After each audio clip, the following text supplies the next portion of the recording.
It's Friday, and you know what that means. It's time for the Unhappy Hour live sports radio show on thenewamericanmedia.com. Here is your host, Brian Engelman. Welcome back, everybody. Happy Friday. Thank you so much for joining us again. It's great that you actually care enough to say hello, because we're here talking about sports. We definitely love sports. It's a great way to stay in decent shape. It's a great way to learn competition and teamwork. It's a great way, I've said before, I don't have military experience, but I do have the experience playing organized sports. And I see it very similar. When you're playing football on a team with really good coaches, and I'm fortunate, I grew up in Ohio, and we played on an undefeated football team. And we had great coaches that consistently had our team competing at a very high level. You start to take stuff like that for granted because not everybody has a great team. But when you're on a really good team, it's quite likely that you have some great coaches. And just like in the military, if you have somebody who is barking orders at you, somebody who is getting you to comply, getting you to complete the objective, emotions can run high. Things can get tense. You're out there battling. It's physical, it's mental, it's practice, it's a whole lot of different stuff. And I never had the military component. I have not served. But I can directly point to the football experience in kind of helping me become a different person, helping me become someone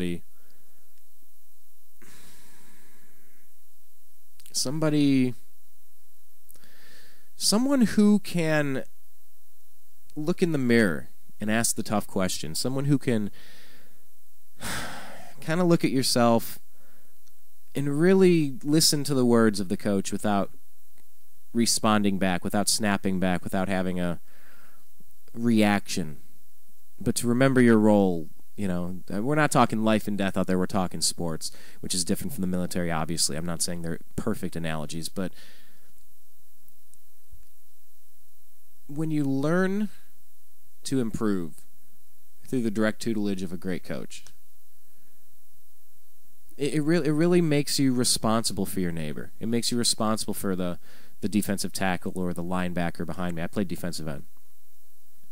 And when they're responsible for you and you're responsible for them, but you all have your own individual jobs to do, it's intense. It's a great feeling.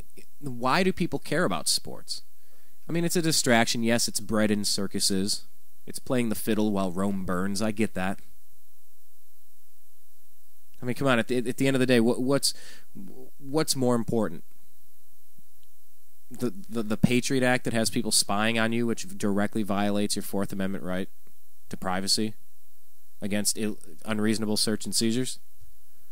Or did the Indians win a World Series in '97 against the Marlins? I totally get one of these things is very vital, and the other's something I cared about. Maybe like an ex-girlfriend or something. Someone you used to care about, and it's just not relevant today. But I'm telling you, these scars that you carry around as a Cleveland sports fan, they stay with you. There's no doubt about it. We're not trying to fill up a swimming pool with tears here, but it's been a difficult ride for the Cleveland sports fan. The Cleveland Browns, red right 88. All they had to do was kick the field goal, and they threw the interception. Brian Sipe. Way back when, before Bernie Kosar. BBK. Red right 88 against the Raiders. And then you had John Elway's 98-yard drive. That's hard. Because you're emotionally invested in this stuff. You care. You are really fired up. And just to be let down like that, it is not easy. And once again, it kind of brings you back to coaching. What have you been prepared for? How did your parents coach you? You know, because I contend that sports failures, and I don't just mean, yeah, our team's been pretty bad for a while, or, yeah, our baseball team's not good, but our football team is, or, yeah, we had a championship about 15 years ago, but not much since. I mean, nothing since 1964. Before the Super Bowl was called the Super Bowl, the Cleveland Browns won an NFL championship. I mean, I'm just thinking 64 to 74 to 84 to 94 to 04, almost to 14 now. That is a lot of years. Parents, children, grandparents, entire generations of people grow up in that area, in an area like Cleveland. And when what you learn is that, we're never going to make it. We're never going to get our way out of this.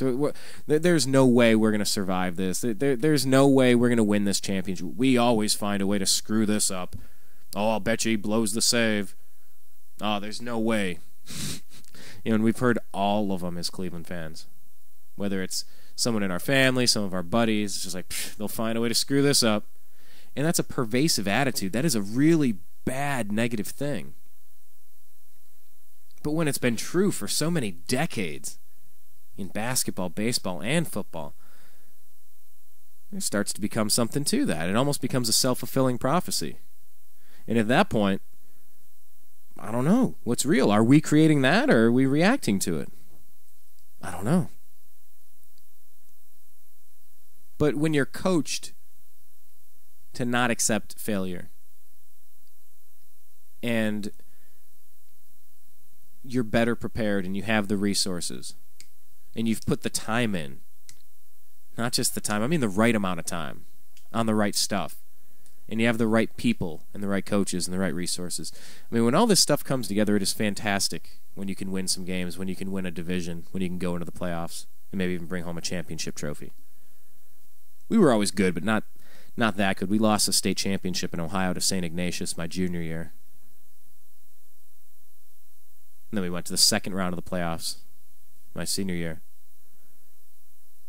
You know, but I mean, for what it's worth, I consider undefeated regular season and at least one win in the playoffs 2 years in a row. That's a good run. But I'll tell you, I hear this Mark Messier story and I kind of discover it for the first time.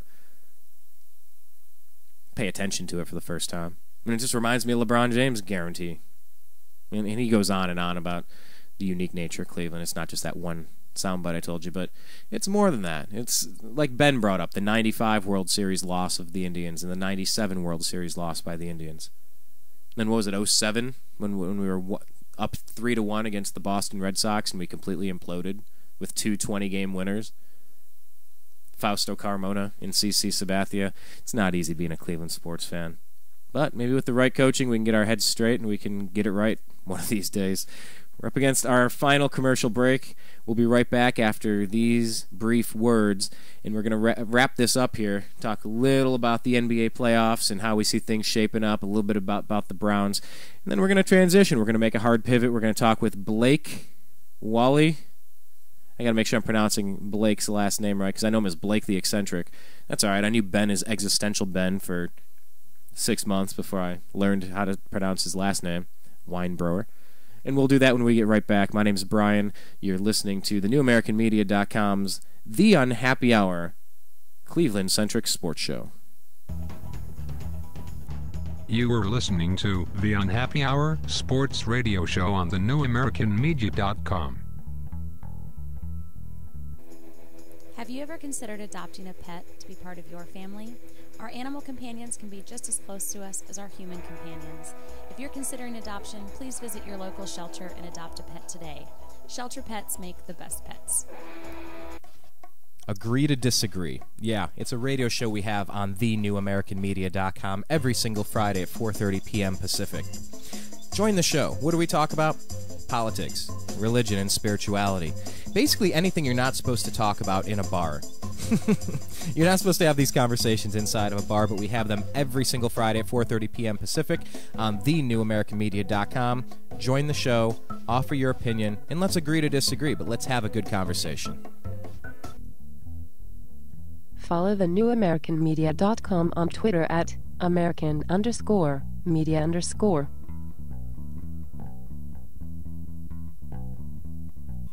Hi, Brian from thenewamericanmedia.com. Last year I had this idea. I wanted to start a website of my own, not just something, a presence on Twitter, a presence on Facebook, and have a thing. I wanted a website. I wanted a home base for all of the ideas and things I'm interested in. I wanted live radio. I wanted to communicate with the globe. I was tired of being spoon-fed dogma by corporate interest and just, here, believe this, believe this. I said, no, I think there's something underneath the surface, but I didn't know how to do it. So I contacted Ted Distel of disteldesign.com. Ted walked us through the process of, okay, you want videos, you want to do quotes of the day, you want to have a spiritual section, you want to have a 1984 watch where government's intruding and private corporations are intruding into your privacy. Yeah, those are the things that I was interested in. Ted walked me through the process. We built thenewamericanmedia.com, and I encourage you to go online and take a look at our site. That's what he's capable of. Please, if you have an idea, go to disteldesign.com. That's DISTEL design.com. Hi, Brian from thenewamericanmedia.com. You know, this housing crisis that we've been in for a few years now has really taken a toll on a lot of families. I know somebody you've worked with, somebody that you're related to, maybe even yourself. You might have gone through some sort of foreclosure, short sale, deed in lieu of foreclosure, or any other nonsense going on in the financial markets tied to housing. One of the things that is not talked about enough is the fact that a lot of people have to get rid of their homes right now and go into some sort of apartment-style living. And in that situation, many people can't bring their cat or dog, their friend, their companion, a member of their family. Imagine your dog, imagine your cat, dropped off at a shelter. Oh, it's a shelter. They'll be safe. No, the shelters just don't have the resources capable to take care of these animals, and thousands of them are put to death every single week. Please, if you have the opportunity, go become a foster parent at a shelter. Go to your local shelter, adopt a dog or cat. Trust me, a family out there is going to really appreciate the effort.